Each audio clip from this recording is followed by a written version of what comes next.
people in hospitals wear them 8 hours a day, and you can't even do it to go outside for a walk.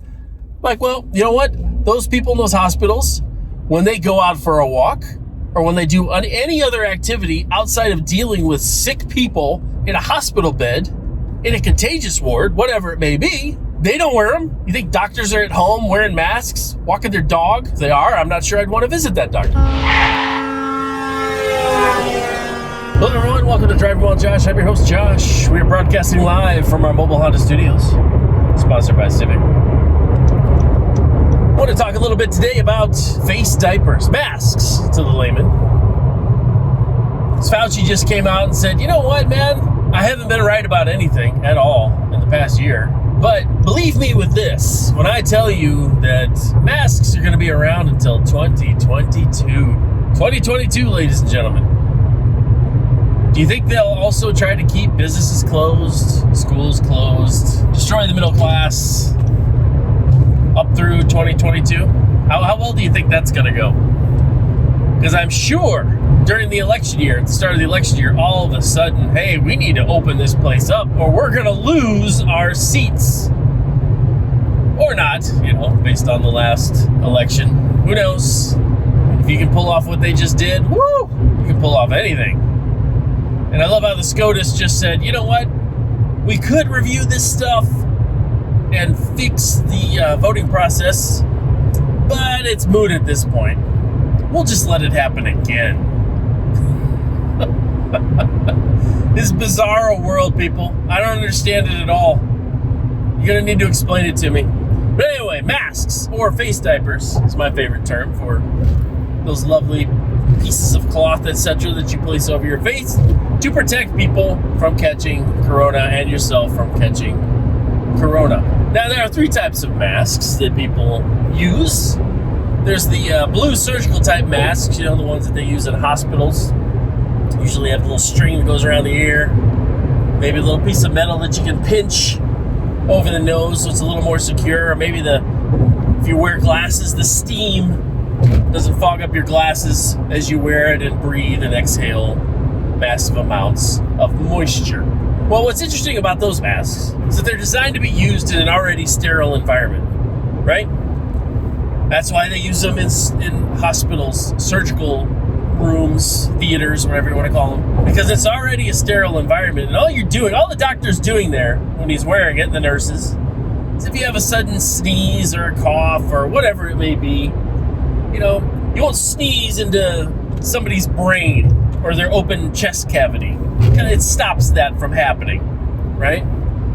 It doesn't prevent air coming in and around the nose, underneath, on the sides. There's pockets everywhere. There's some lovely videos people have been posting with the cold temperatures around the U.S. wearing different types of masks and how you see the steam from their breaths coming out everywhere and all different types of masks. That's a surgical mask designed for sterile environments already, not really designed to be out and about in the grocery store and protect you to any significant degree, especially since none of you, hopefully, are performing brain surgery in the grocery aisle. The other type of mask, which I call the selfish mask, are those N95 masks. They kind of look like a bee's hive, and they usually have a vent on them, either on the front or on the side. Now, what's interesting about those is those are designed for already contaminated environments, okay? You're going to go into an area that has particulates or something else in there that probably wouldn't be too great to get into your lungs. So you strap one of those suckers on there. They usually have two bands, one to go above and below. Keep it really tight to your face. Make sure that very little gets in and around that covering, that honeycomb covering that's over your face. But it's got a vent. So the stuff coming in is filtered by the mask, which does a pretty good job of filtering, right? But the vent is not filtered going out, right? So, dude, accelerate for Pete's sakes. Thank you.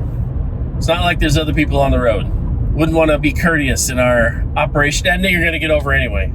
Thank you for that pointless display of driving, ma'am. So they have a vent that is not filtered. So you got a filtered air coming in, but unfiltered air going out. So all you're doing, wearing one of those masks, if you are sick, is shooting out corona out your vent to everyone around you, which is not safe, right? If you were sick or were contagious in some way and you're wearing an N95 mask, all you're doing is protecting yourself, because that vent's not protecting the people around you. What if they're not wearing an N95? What if they're just wearing one of those surgical masks and they're not performing brain surgery in the grocery aisle? You're putting them at risk, Mr. and Mrs. N95 mask. And then my favorite, of course, is the cloth, the bandana, the those little stretchy neck type things that people put up over their nose. That's essentially like wrapping a shirt around your mouth. Now, just to give you an idea of the safety that placing just cloth over your face, it's just symbolism. Why do you say that, Josh? The gaps are so big, it's the equivalent of building a chain link fence to stop a mosquito from getting into your yard. It's pointless. It won't stop a virus from getting through. So that's usually my favorite. Those are strictly symbolism. So you got the surgical mask designed for only sterile environments. You have the N95, which is designed for already contaminated environments, so they don't care about you contaminating more, right? Doesn't matter. Hey, this is an already contaminated area. There's bad stuff in the air. Oh, and then the N95 as well. We have a number of wildfires here in California. And what do the health officials say? Hey, you know what? Those N95 masks don't really help you from the smoke particulates, just FYI. Smoke particulates. Now, who's going to say that smoke... What are you doing, man? You're not even on the road. Every morning, people. Every morning. Insanity. So health officials during wildfires are like, yeah, you know what? Those N95 masks, they're not really going to stop all the smoke particulates from, you breathing them in. They're not that safe. So, smoke particulates, ladies and gentlemen, I think are slightly larger than a virus. I could be wrong. Please correct me if I am. So if they don't protect you from smoke particulates, ash, fine ash in the air, how is it supposed to protect you from the world's deadliest virus? How? How is a piece of cloth that's designed to stop you from sneezing into somebody's open chest cavity gonna protect you from a virus? How is a bandana gonna protect you from a virus? Well, Josh, the virus must be transmitted through moisture, and it stops the spit or the sneeze or whatever, the mucus that's flying out, and catches it so that it doesn't go out and everywhere. I understand that. But could not a virus piggyback on just a normal breath as well? Why does it just have to be mucus and huge droplets? So that's why I call them face diapers, because that's what they really kind of look like. And people are like, oh, people in hospitals wear them 8 hours a day and you can't even do it to go outside for a walk. Like, well, you know what? Those people in those hospitals, when they go out for a walk or when they do any other activity outside of dealing with sick people or in a surgery, with somebody on a surgery table, in a hospital bed, in a contagious ward, whatever it may be, they don't wear them. You think doctors are at home wearing masks, walking their dog? If they are, I'm not sure I'd want to visit that doctor. So 2022, Fauci, huh? 2022. Maybe schools can open in 2022. I thought Biden told us they were going to open schools in 100 days. That didn't happen. Where are those big $2,000 checks? Those never showed up. So anyway, I'm not a big fan of the face diapers. I don't think they're necessarily effective. I don't think they're necessarily the right approach. So I think transmission is happening in different ways. Because look, hey, Tampa, you guys may recall, Tom Brady won the Super Bowl. And they had Super Bowl celebrations all over Tampa. And the media, these people they weren't wearing masks. It's a super spreader event. Corona cases are going to be everywhere. It's been 2 weeks. No spike. Nothing. Interesting. In fact, Florida's been wide open for a while now. Businesses open, schools open, everything's open. And they're doing quite all right.